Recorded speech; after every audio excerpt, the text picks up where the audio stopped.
తండ్రి కుమార పరిశుద్ధాత్మకు మహిమ కలుగునుగాక. ఈనాటి జీవవాక్యం. మీ ఆపదలలో మీరు నాకు మొరపెట్టుకొనిన నేను మీ ఇక్కట్టులు తొలగించును. కీర్తన 50 వచనము 15. క్రీస్తునాథుని యందు ప్రియ సహోదరి సహోదరులారా, దేవుని బిడ్డలారా, తండ్రియగు దేవుని ప్రభువు యేసుక్రీస్తుని కృపయు శాంతియు మీకు లభించునుగాక. కీర్తనకారుడు ఈ వచనం ద్వారా భక్తుని నిజమైన నిజాయితీ కలిగిన కృతజ్ఞతాస్తుతులెన్నడు బలిని సమర్పించుట ద్వారా కలుగు ఆశీర్వాదాన్ని తెలియజేస్తున్నాడు.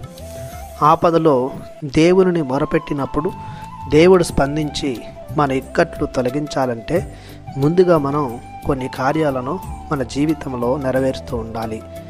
కీర్తన 50వ కీర్తన 14వ వచనం ప్రకారం ముందుగా మనం దేవునికి కృతజ్ఞతాస్తుతులు అనే బలిని అర్పించాలి. చేసుకున్న మొక్కుబడులను చెల్లించాలి. మత్తయి శుభవార్త 21-22 వచనం ప్రకారం విశ్వాసముతో ప్రార్థించాలి. పౌలు తెస్సలోనిక ప్రజలకు రాసిన మొదటి లేఖ 5వ అధ్యాయము 17వ వచనం ప్రకారం సదా ప్రార్థించాలి. నిస్వార్థంతో పవిత్రతతో మారు మనసు కలిగి ప్రార్థించాలి. పరిశుద్ధ గ్రంథంలో ఎంతోమంది భక్తులు వారి ఆపదలలో, అవసరతలో, బాధలలో, వ్యాధులలో ఆయనను ఆశ్రయించి ప్రగాఢ విశ్వాసంతో మనవి చేసుకున్నారు. దేవుడు వారి నిస్వార్థ హృదయాన్ని చూసి విశ్వాసానికి మెచ్చి వారి ఇక్కట్లను తొలగించాడు. దేవుడు కృతజ్ఞతా హృదయాన్ని ఎంతగానో మెచ్చుకుంటాడు, ఇంకా గొప్పగా దీవిస్తాడు. ప్రభువైన దేవుడే స్వయాన ఆపదలలో ఉన్నప్పుడు నాకు మొరపెట్టుడు, మీ ఇక్కట్లో తీరుస్తా అని వాగ్దానం చేస్తూ ఉన్నాడు. మనం నమ్ముకున్న దేవుడు మాట మార్చనివాడు, మడం తిప్పనివాడు. కష్టములలో, నష్టములలో, వ్యాధులలో, వేదనలు ఆదరించును, ఆవరించును, తీర్చిదిద్ది సరిచేయును, స్వస్థపరచును, లేవనెత్తును, జీవమిచ్చి నడిపించును.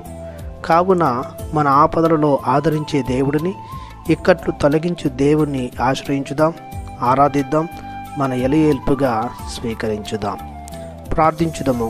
కరుణా సముద్రుడవైన మా దేవ, మీ అనలేని కృపకు, ప్రేమకు వేలాది వందనాలు చెల్లిస్తున్నాము. గడిచిన కాలమంతా మీ కనికర హృదయంతో మా పాపములను క్షమించి అనేక మేలులను మా జీవితాలలో చేసి ఉన్నారు.